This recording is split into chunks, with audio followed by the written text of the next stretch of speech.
الحمدللہ رب العالمین صلاۃ والسلام علی رسول النبی الکریم وعلی آلہ واصحابہ اجمعین الحمدللہ الذی ہدانا لہذا وما كنا لنہتدی لولا ان ہدانا اللہ رب اشرح لی صدری ویسر لی امری واحلل عقدۃ من لسانی یفقہوا قولی آمین یا رب العالمین۔ آپ کو جب بھی مشکلیں ہوں تو ضرور ہمیں اطلاع کیا کریں تاکہ ہم جو آسانیاں کر سکتے ہیں اس کی ہم پوری بھرپور کوشش کریں۔ جزاک اللہ۔ اللہ پاک آپ لوگوں کو جزائے خیر دے۔ اچھا، اب آپ نے نوٹ کیا ہوگا کہ لاسٹ ٹائم ہم نے آیت 37 کی تھی جس میں حضرت نوح علیہ الصلوۃ والسلام کی قوم نے انکار کیا تھا اور تکذیب کی تھی حضرت نوح علیہ السلام کی۔ تو ہم نے قرآن سے وہ سارے مقامات جہاں پر حضرت نوح کی قوم کا ذکر آیا وہ میں نے آپ کو لکھوا دیے ہیں۔ اس کے بعد آیت 38 میں قوم عاد، قوم سمود اور قوم رس اور دیگر قومیں جن کا انجام انکار کی وجہ سے عذاب کی شکل میں ہوا، عذاب الہی کی شکل میں، تو قوم عاد ہو یا قوم سمود ہو، ہم نے وہ سارا آپ کو لکھوا دیا ہے۔ اور یہ چیزیں جو ہیں یہ اللہ تعالیٰ کی مستقل اور دائمی سنت ہے کہ جب قوم نبی آتا ہے وہ دعوت دیتا ہے، وہ قوم کے بڑے سردار اور وہ لوگ جو خواہشات نفس کے پیچھے چل رہے ہوتے ہیں، شیطان کے پیچھے چل رہے ہوتے ہیں اور طاغوت کے پیچھے چل رہے ہوتے ہیں، وہ اس کی مخالفت کرتے ہیں۔ اللہ تعالیٰ ان کو مہلت دیتا ہے، جب مہلت سے بھی فائدہ نہیں اٹھاتے تو پھر عذاب الہی آتا ہے۔ یہ دائمی سنت ہے اللہ تعالیٰ کی۔ ہمیں بھی اللہ تعالیٰ آزمائش دے رہے ہیں، ڈھیل دے رہے ہیں، اور کسی وقت بھی عذاب آ سکتا ہے اگر ہم نے توبہ طائب ہو کر اللہ تعالیٰ کی طرف رجوع نہ کیا تو۔ اللہ اس کے معاف کر دے۔ اس کے بعد قوم لوط کی بستی کا ذکر آیا، اور سارا قوم لوط قرآن میں کہاں کہاں آیا ہے وہ آپ کو لکھوا دیا گیا ہے۔ آیت 41 اور 42 میں کیونکہ نزول قرآن کے وقت قریش، مکے والے جو مشرکین تھے وہ مخاطب تھے، تو وہ بڑا مذاق اڑا رہے تھے، جس طرح پہلے انبیاء کا منافقین، مشرکین اور منکرین نے مذاق اڑایا، تو ان کو دھمکیاں دی جا رہی ہیں کہ باز آ جاؤ، ورنہ اللہ تعالیٰ کی یہ دائمی سنت کہ جو نبی کے انکار کا ارتکاب کرتے ہیں مہلت ملتی ہے، لیکن اس کے بعد عذاب الہی آتا ہے، لہذا باز آ جاؤ ورنہ تمہیں بھی عذاب الہی آ کر رہے گا، اور ان پر آیا بھی۔ اس کے بعد آیت 44 اور 43 میں اللہ تعالیٰ فرماتے ہیں، جو آج ہمارا موضوع ہے، کہ آرائیت بسم اللہ الرحمن الرحیم آرائیت من اتخذ الہہ ہواہ، کیا تم نے اس شخص کے حال پر غور کیا جس نے اپنی خواہش نفس کو الہ بنا لیا؟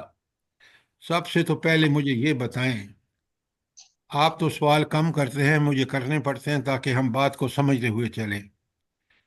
پہلا سوال یہ ہے کہ اللہ تعالیٰ فرما رہے ہیں اس آیت 43 میں کہ تم نے کبھی اس شخص کے حال پر غور کیا جس نے اپنی خواہش نفس کو اپنا الہ بنا لیا؟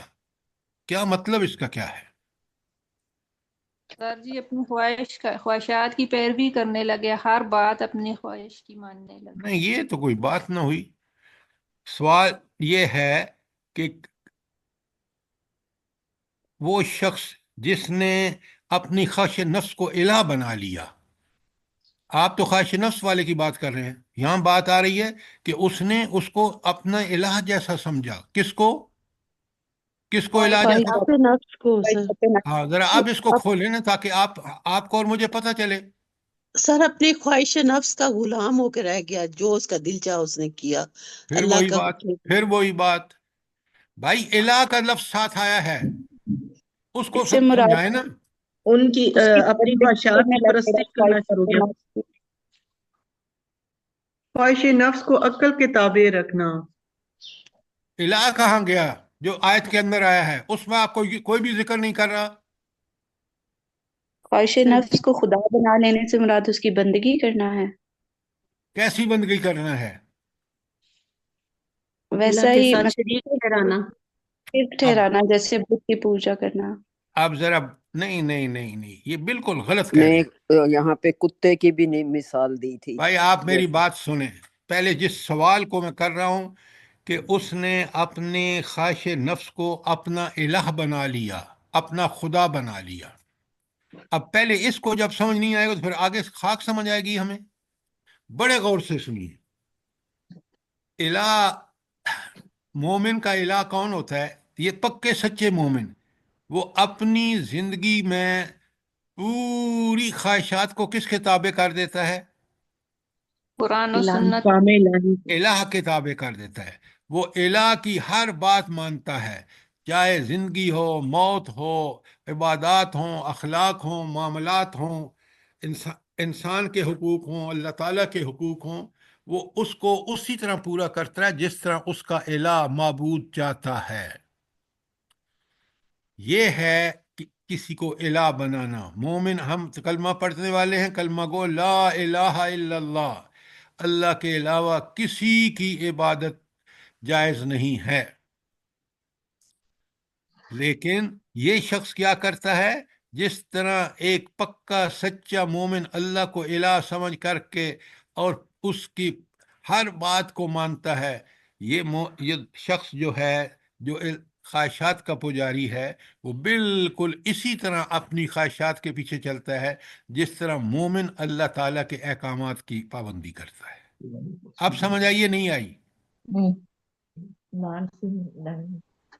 الحمدللہ۔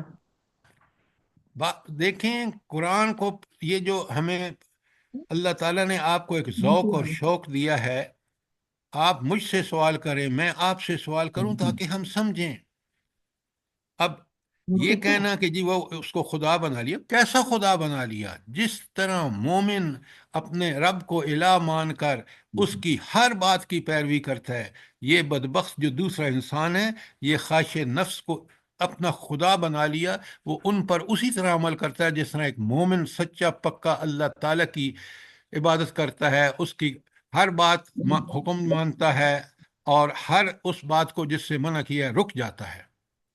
بالکل یہی جو خواہشات نفس کا پجاری ہے وہ یہی کام کرتا ہے، اپنی خواہش نفس کو الہ بنا لیتا ہے۔ ابھی بھی سوال سمجھ نہیں آیا تو سوال کیجئے تاکہ بات بڑی کلیئر ہو۔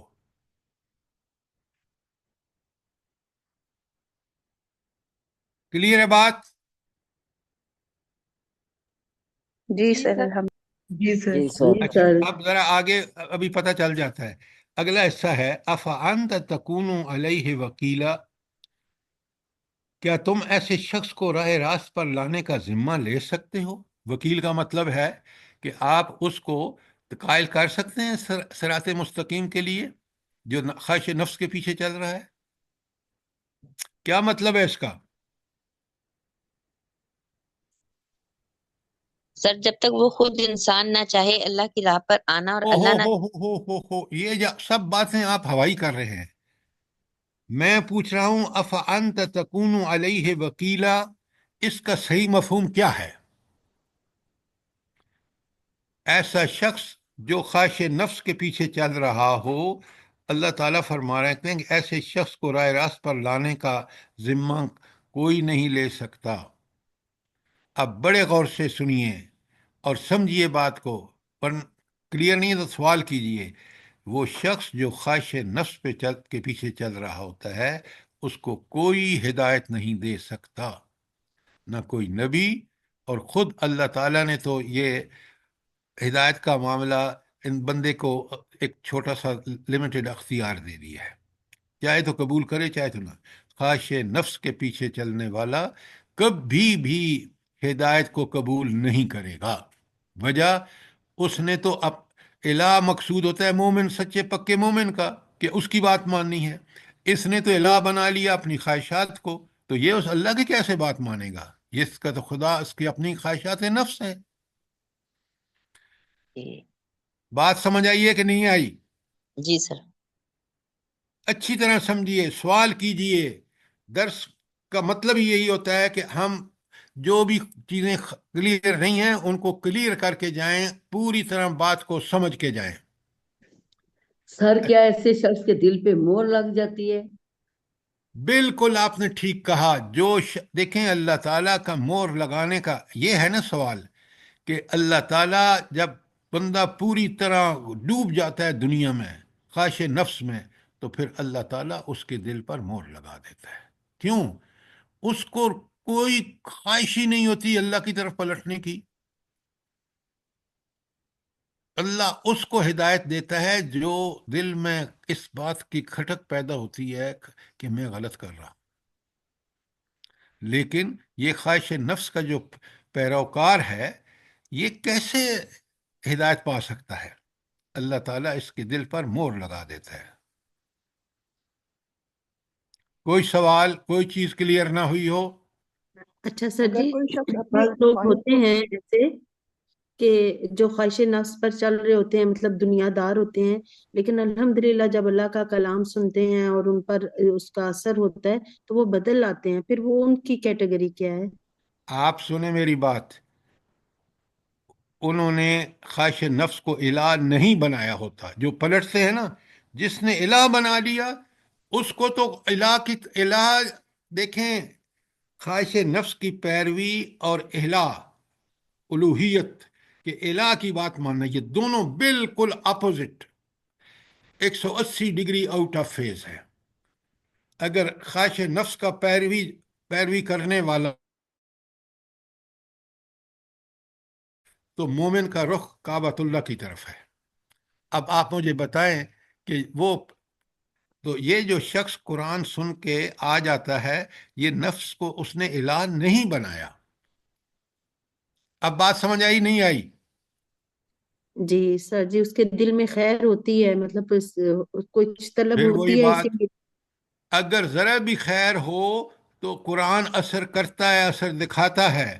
لیکن اگر پکا سچا پجاری ہے اپنی خواہشات نفس کا، دنیا میں غرق ہے، دنیا مفادات سے خوش ہے کہ میرے سارے مسائل کا حل تو دنیا ہے، نعوذ باللہ، اللہ اس کو ہدایت نہیں دیتا. ٹھیک ہے پوری سر سر. جی طرح بات. ہمارے سامنے ابو جہل، ابو لہب، ولید بن مغیرہ کی مثالیں سامنے آئی. بالکل آپ نے ٹھیک کہا، بالکل ایکسیلنٹ. وہ دنیا میں اتنے غرق ہو چکے تھے. اب ابو لہب ہو یا عبداللہ بن ابی ہو یا آپ کا سگا چچا ابو لہب ہو، یہ سارے کے سارے انہوں نے اپنی خواہش نفس کو الہ بنا لیا تھا. بہت عمدہ مثال دی آپ نے، جزاک اللہ.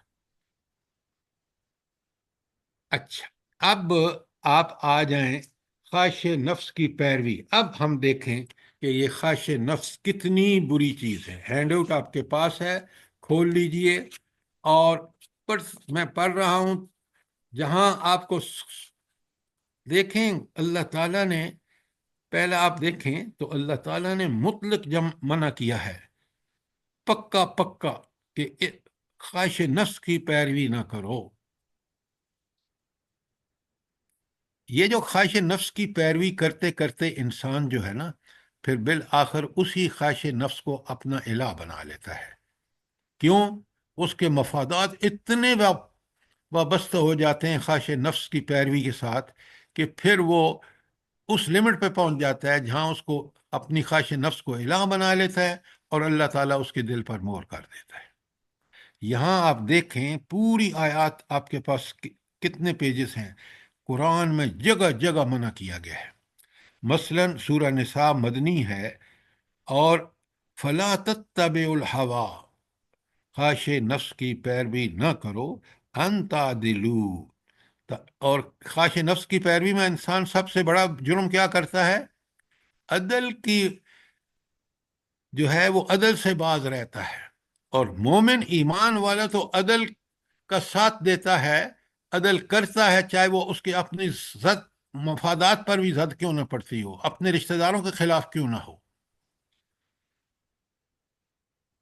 اور آیت 77 مائدہ میں فرمایا وَلَا تَتَّبِعُوا أَهْوَاءَ قَوْمٍ، اس قوم کی خواہشات کی بھی پیروی نہ کرو، قد ذلو، جو یقیناً گمراہ ہو گئی، من قبل، اس سے پہلے، وَأَضَلُّوا كَثِيرًا، اور بہت سارے لوگوں کو گمراہ کیا، وَضَلُّوا عَنْ سَوَاءِ السَّبِيلِ، اور سیدھے راستے سے بھٹک گئے۔ یہ ہے تو بات اہل کتاب کے لیے، لیکن خاص کر نصارہ کے لیے، کہ انہوں نے خود بھی گمراہ ہوئے حضرت عیسیٰ علیہ الصلوۃ والسلام کو اللہ کا بیٹا بنا کر، اور بہت ساروں کو گمراہ بھی کیا۔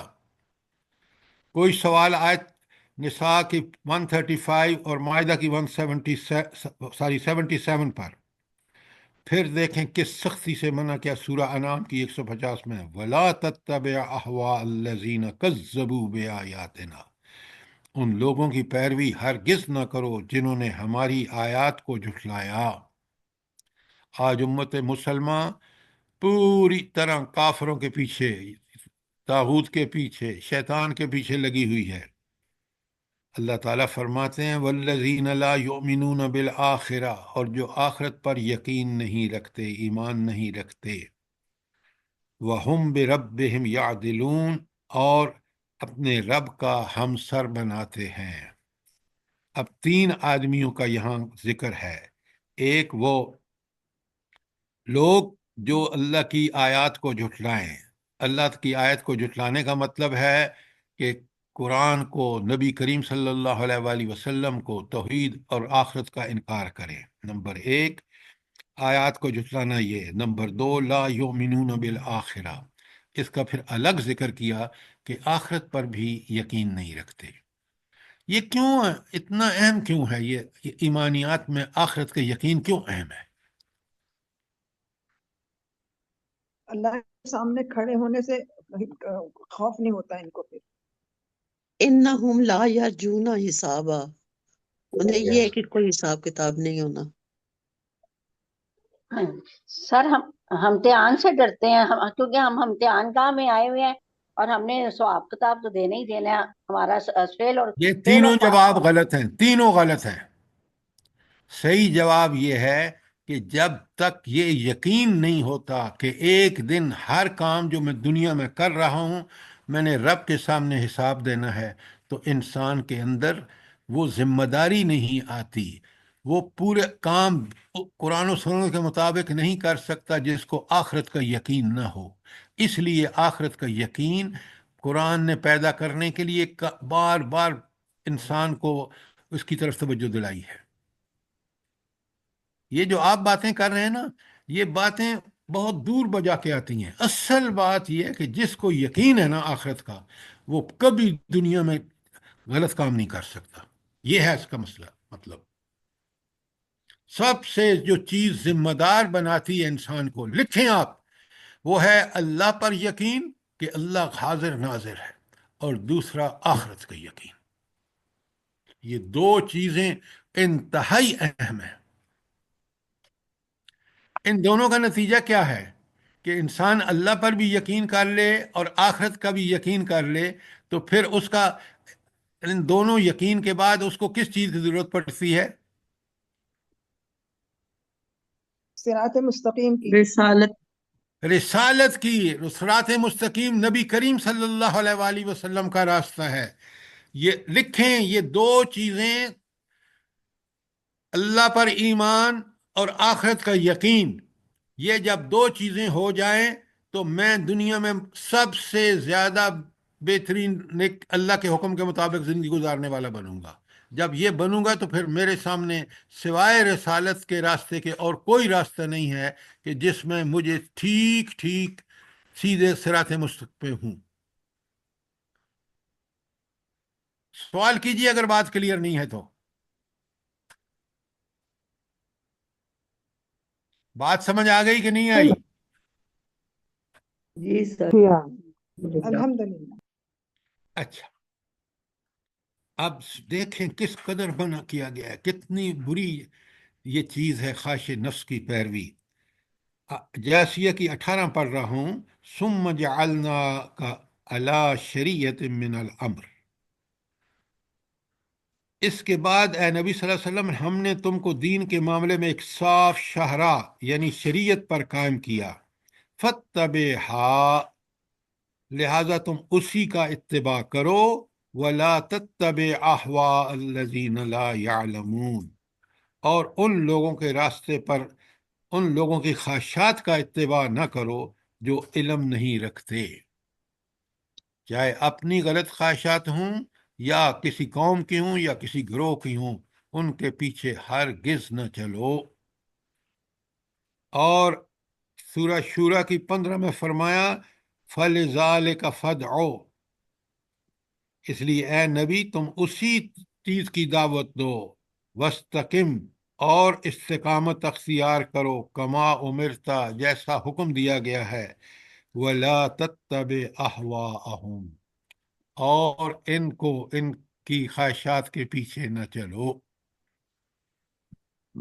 یہ میں نے آپ کے سامنے آیت نساء کی 135، مائدہ کی 77، انعام کی 150، جاسیہ کی 18 اور شورا کی 15 پڑھی ہے، جہاں پہ اللہ تعالیٰ نے انسانوں کو مطلق منع فرمایا ہے کہ نہ تو اپنی غلط خواہشات سے نفس کے پیچھے چلو، اور نہ شیطان کے، اور نہ ان لوگوں کے جو غلط خواہشات رکھتے ہیں۔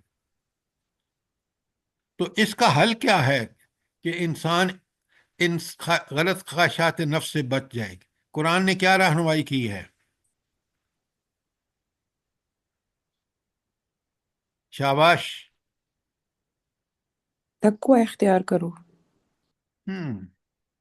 خواہشات کی بات کریں، قرآن نے اور اللہ تعالیٰ نے بالکل ایک ایک چیز واضح بیان کی ہے۔ ومن خاف مقام ربہ وَنَهَى النَّفْسَ عَنِ الْهَوَىٰ، الہوا اس سے بھی زیادہ فإن الجنۃ ہی زیادہ المأویٰ۔ ڈائریکٹ، ڈاکٹر صاحبہ، زیادہ ڈائریکٹ اللہ کے رسول صلی اللہ علیہ وسلم کی حدیث مبارک ہے کہ اپنی خواہشات نفس کے کس کے تابع کر لو؟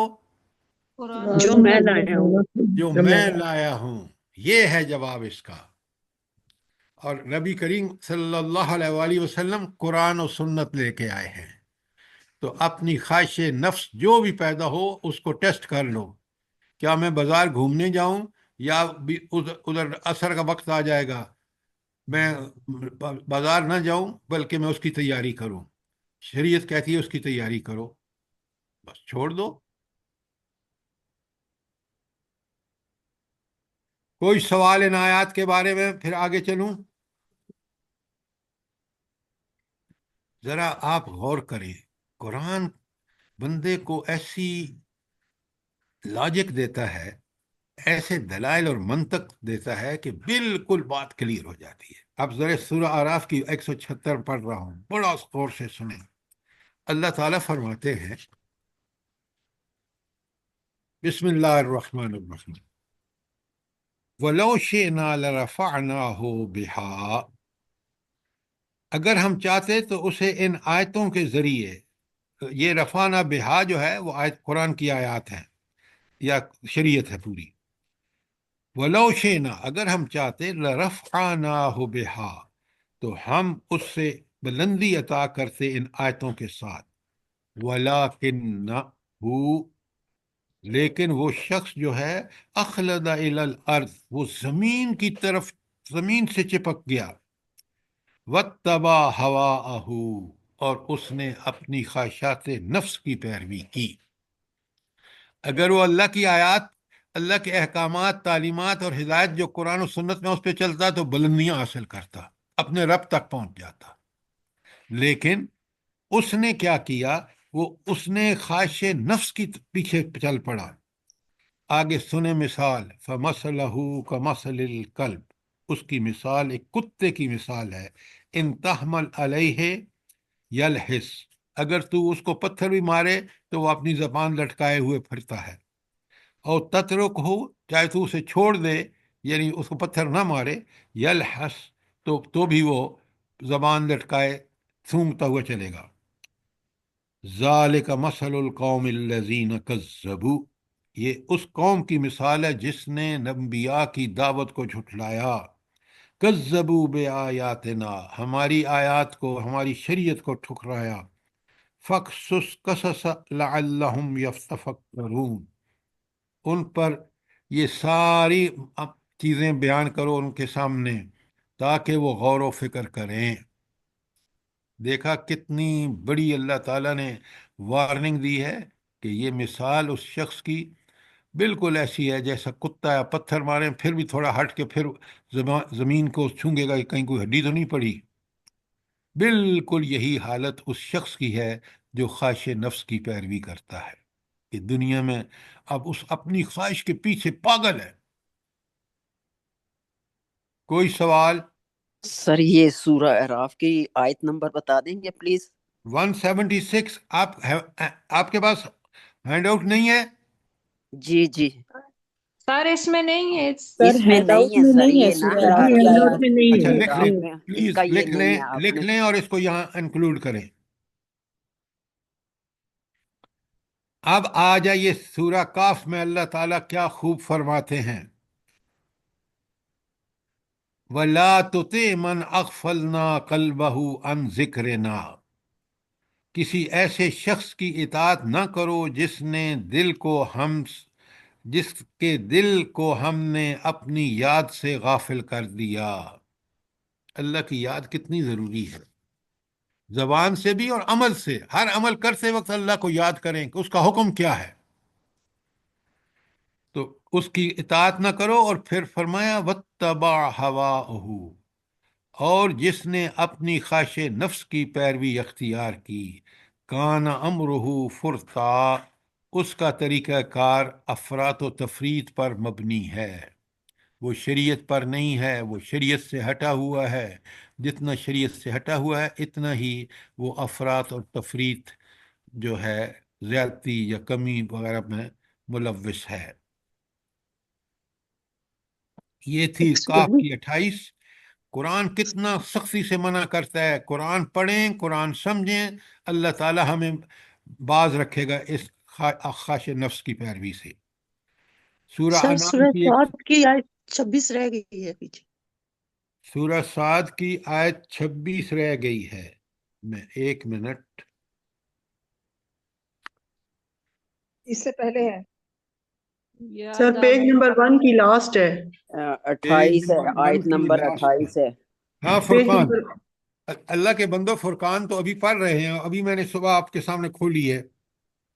نہیں سر جی، سر سورہ سعد سواد کی ہے 26، سورہ سعد کی سر پیج نمبر 1 کی لاسٹ۔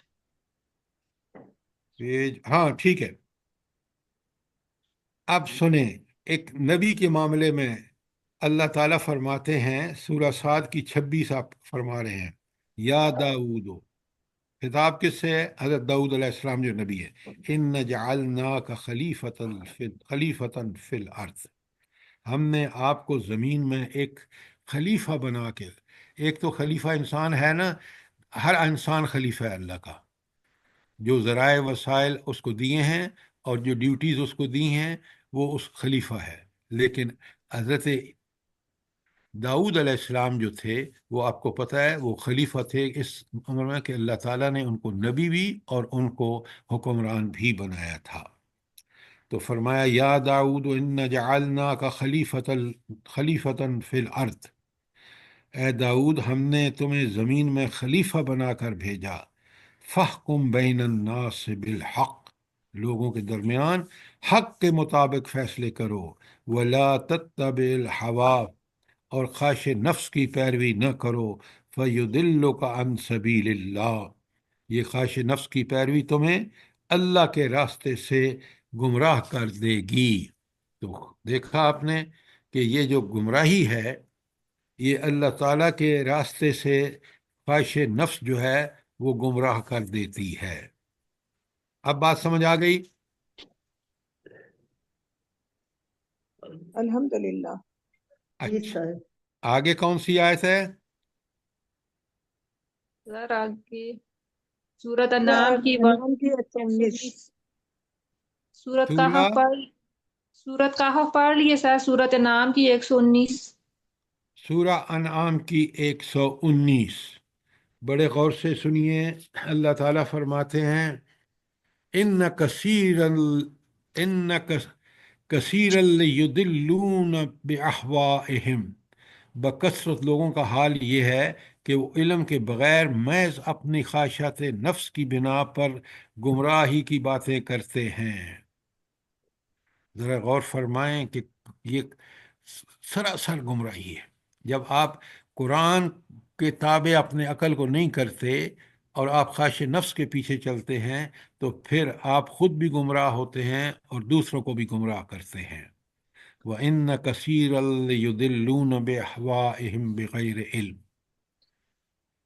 إِنَّ رَبَّكَ هُوَ أَعْلَمُ بِالْمُعْتَدِينَ، اور اللہ تعالیٰ حد سے گزرنے والوں کو خوب جانتا ہے۔ یعنی مطلب یہ ہے کہ کیونکہ یہ لوگ جو خواہش نفس کے پیچھے چلتے ہیں وہ حدیں اللہ کی بار بار پار کرتے ہیں، اور اللہ خوب واقف ہے۔ یہ جو بات ہے نا، یہ عقیدے سے متعلق ہے کہ اللہ ہر چیز حاضر ناظر ہے اور جانتا ہے، سمجھتا ہے، اور پوری ڈیٹیل میں سمجھتا ہے، باریک بینی سے سمجھتا ہے۔ یہ اگر میرا اور آپ کا ایمان ہو تو پھر ہم خواہش نفس کے پیچھے نہیں چلیں گے، ہم تو کہیں گے بس کیا ہے اللہ کا حکم، اس کے پیچھے چلیں گے۔ اچھا، اس کے بعد سورہ فرقان کی آیت 43 ہو چکی ہے، میں پہلا کھول چکا ہوں۔ اس کے بعد سورہ جاسیہ میں بھی بالکل یہی الفاظ ہیں۔ افرائیت من اتخذ الہہ ہواہ، بالکل وہی الفاظ جو اوپر ہے۔ کوئی سوال یہاں پر؟ اور پھر رب فرماتے ہیں وَأَضَلَّهُ اللَّهُ عَلَىٰ عِلْمٍ، اور اللہ تعالیٰ نے علم کے باوجود اسے گمراہی میں پھینک دیا۔ کیوں پھینک دیا بلا اللہ نے؟ جلدی بتائیں۔ ظاہر ہو اس کی خواہش نفس کی پیروی کی وجہ سے۔ ہاں، یہ اللہ نے اختیار دیا ہے اس کو کہ چاہے تو پیروی کرے خواہش نفس کی، چاہے تو پیروی کرے اللہ کے احکامات کی، نبی کے صراط مستقیم پہ چلے۔ تو اگر اس نے فیصلہ کر لیا تو اللہ کہتے جا، آئے گا میرے پاس، پھر میں تمہیں بتاؤں گا کہ تم نے وہ راستہ کیوں نہیں اختیار کیا جو عقل کے بھی مطابق، جو منطق بھی اس بات کا تقاضا کرتی ہے، اور پھر ساری کائنات میں پھیلی ہوئی نشانیاں، تمہارے نفس کے اندر نشانیاں اس بات کی نشاندہی کرتی تھیں کہ اللہ حق ہے، اسی کا راستہ حق ہے، اس کی بات حق ہے۔ لہٰذا پھر یہاں سورہ جاسیہ میں اور سورہ فرقان میں ایک لفظ کامن جو آئے ہیں دونوں آیتوں میں، افرائیتا من اتخذ الہہ ہواہ، اور اللہ ایسے شخص کو باوجود اللہ کو پتہ ہوتا ہے وہ گمراہ ہونے دیتا ہے، کیونکہ وہ اللہ نے اس کو آزادی دی ہے، اور یہی آزادی آزمائش ہے۔ کوئی سوال؟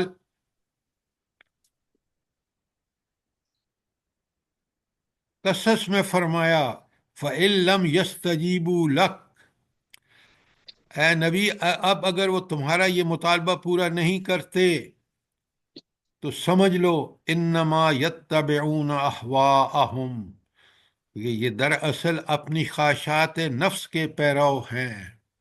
ذرا نوٹ فرمائیے، جو نبی کی دعوت، جو قرآن و سنت کی دعوت اس کو قبول نہیں کرتا تو وہ کس کے پیچھے چل رہا ہے؟ نفس کے خواہش پیچھے۔ نفس کے یتبعون اہواءہم، ہاں، وہ اپنی خواہش نفس کے پیچھے چل رہا ہے۔ اگر اللہ کے پیچھے چلتا تو اس قرآن اور سنت میں جو دلائل ہیں وہ اس کو یقین حاصل ہو جاتا کہ یہ برحق ہے، لیکن وہ برحق تو اس لیے نہیں مانتا کہ وہ اپنی خواہش نفس کے پیچھے چلنا چاہتا ہے۔ وہ سمجھتا ہے کہ خواہش نفس اتنا فائدہ دیتی ہے جتنا یہ نقصان کرتی ہے اللہ کی دعوت۔ اللہ تعالیٰ فرمانے وَمَنْ أَضَلُّ مِمَّنِ اتَّبَعَ هَوَاءَهُ، اور اس سے زیادہ گمراہ کون ہوگا جس نے اپنی خواہش نفس کی اتباع کی، بغیر ہدی من اللہ، اللہ کی ہدایت کو چھوڑ کر وہ اپنی خواہش نفس پہ چلا، اس سے بڑا گمراہ کون ہو سکتا ہے؟ ان اللہ لا یہدی القوم الظالمین، اللہ تعالیٰ ظالموں کو، ظالم قوم کو ہدایت نہیں دیتا۔ یہاں ظالم سے مراد کیا ہے اس آیت کے اندر؟ آیت کے اندر جواب دیجئے۔ سر جو اپنے خواہش نفس یتبعون کی پیروی اهواهم، کرتا ہے، ہاں، جو اپنی خواہش نفس کے پیچھے چلتا ہے وہ ظالم ہے، اور ظالم اللہ کا مجرم ہے۔ بالکل ایک ایک لفظ کو سمجھ کے چلیے، جہاں بات سمجھنا ہے سوال کیجئے۔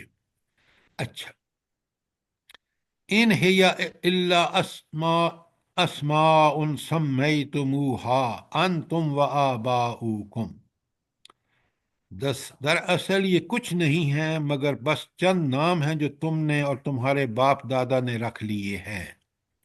یہاں رک جائیں اور مجھے بتائیں کہ یہ اللہ تعالیٰ کیا فرما رہے ہیں کہ یہ تو صرف نام ہے جو تم نے رکھ لیے ہیں۔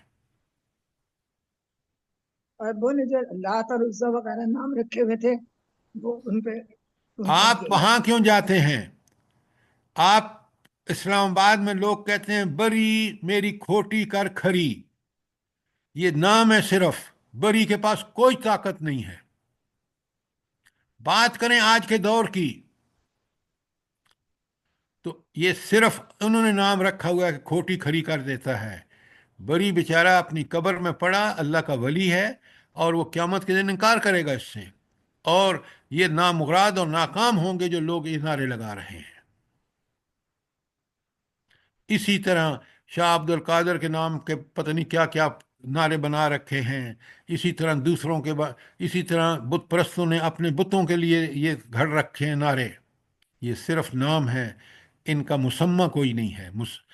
یہ سارے سر کام یہ صرف اور صرف کون کرتا ہے؟ اللہ تعالیٰ کرتا ہے، طاقت اور قدرت اس کے پاس ہے۔ سر جی غوث اعظم کے لیے کہتے ہیں کہ امداد کن یا غوث اعظم پاک۔ یہی تو میں آپ سے تقسیم گزارش کر رہا ہوں نا کہ انہوں نے گھر رکھے نا، اللہ تعالیٰ کہتے ہیں یہ صرف نام ہے جو تم نے رکھ رکھے ہیں، ان کی حقیقت کوئی نہیں ہے۔ سر یہ تو اندیکھے انہوں نے بنائے ہوئے ہیں نا، یہ سامنے کی بات ہے، کلیام میں فضل شاہ کلیامی، فضل شاہ کلیامی ہوتا رہتا ہے، اور وہ شخص ایسا تھا کہ زندگی بھر اس نے کبھی نماز نہیں پڑھی، اور ساز اور گانوں کا شوقین تھا، اور اتنے بڑے بڑے اس کے عرس ہوتے ہیں، اور ہر گاڑی پہ آپ نے لکھا دیکھا ہوگا فضل شاہ کلیامی۔ ان کی آنکھوں پہ بھی موریں لگ جاتی ہیں اور دلوں پہ بھی، اتنے آپ ان گمراہ۔ ساری مثالوں کو دیکھیں، اور قرآن کا ان ہی الا اسماء سمیتموہا ایک آیت کا ٹکڑا ہے جو پوری لوگوں کی گمراہیوں کو ازر من شمس کر دیتا ہے۔ اور یہ آپ اس لیے ہم کر رہے ہیں کہ ہمارے باپ دادا بھی یہی کرتے رہے۔ اور اللہ کہتے ہیں، سنیں رب کیا فرماتے ہیں، ما انزل اللہ بہا من سلطان، اللہ تعالیٰ نے ان کے لیے کوئی سند نازل نہیں کی، نہ کسی الہامی کتاب میں، نہ کسی نبی نے اپنی سنت میں یہ بتایا، یہ تو سب انہوں نے گھڑ لیا ہے، یہ ان کی خواہش نفس ہے۔ ان یتبعون الا الظن، یہ تو گمان کی پیروی کرتے ہیں۔ یہ ظن گمان کیا ہوتا ہے بھلا؟ جلدی بتائیں۔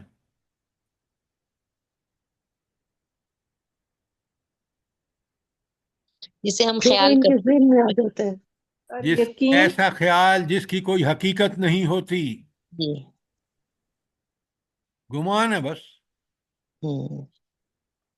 وما تحوی الانفس ولقد جاءهم من ربهم الهدى۔ اچھا، اور یہ خواہش نفس کے مرید بنے ہوئے ہیں، حالانکہ ان کے رب کی طرف سے ان کے پاس ہدایت آ چکی۔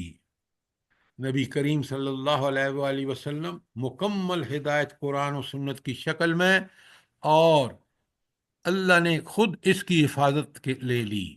آپ یہ دیکھیں، قرآن جس زبر زیر کے ساتھ نبی کریم صلی اللہ علیہ وآلہ وسلم پر نازل ہوا، اسی زبر زیر کے ساتھ ہمارے پاس آج موجود ہے، کوئی اس کے اندر کمی بیشی نہیں ہوئی۔